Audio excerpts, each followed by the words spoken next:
আসসালামু আলাইকুম। গতকাল রাতের থেকে আজ সারাদিন বৃষ্টি হচ্ছে। ভাবলাম একটু খিচুড়ি রান্না করি। খিচুড়িটা রান্না হবে মুগ ডাল দিয়ে। প্রথমে আমি হলুদ লবণ দিয়ে মাখিয়ে নেব। এর মধ্যে দিয়ে দিলাম আদা, রসুন, পেঁয়াজ, শুকনো ঝাল, কাঁচা ঝাল দিয়ে আবার দিয়ে দিলাম আস্ত জিরে। এবার এর মধ্যে সরষের তেল পরিমাণ মতন দিলাম, দিয়ে একটু ভেজে নেব। এবার এর মধ্যে কয়েকটি আলু দিয়ে দিলাম।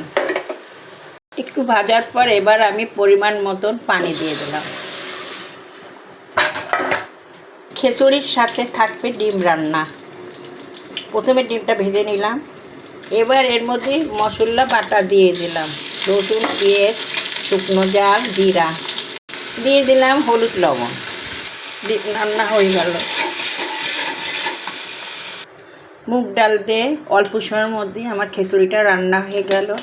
আজ দুপুরে এই খিচুড়ির সাথে ডিম থাকবে। এটা আজকে আমরা খাবো, রাতে হয়তো খাবো না, রাতে অন্য কিছু খাবো। রান্নাটা কেমন হলো বলবেন। ভালো লাগলে লাইক, কমেন্ট, শেয়ার করবেন।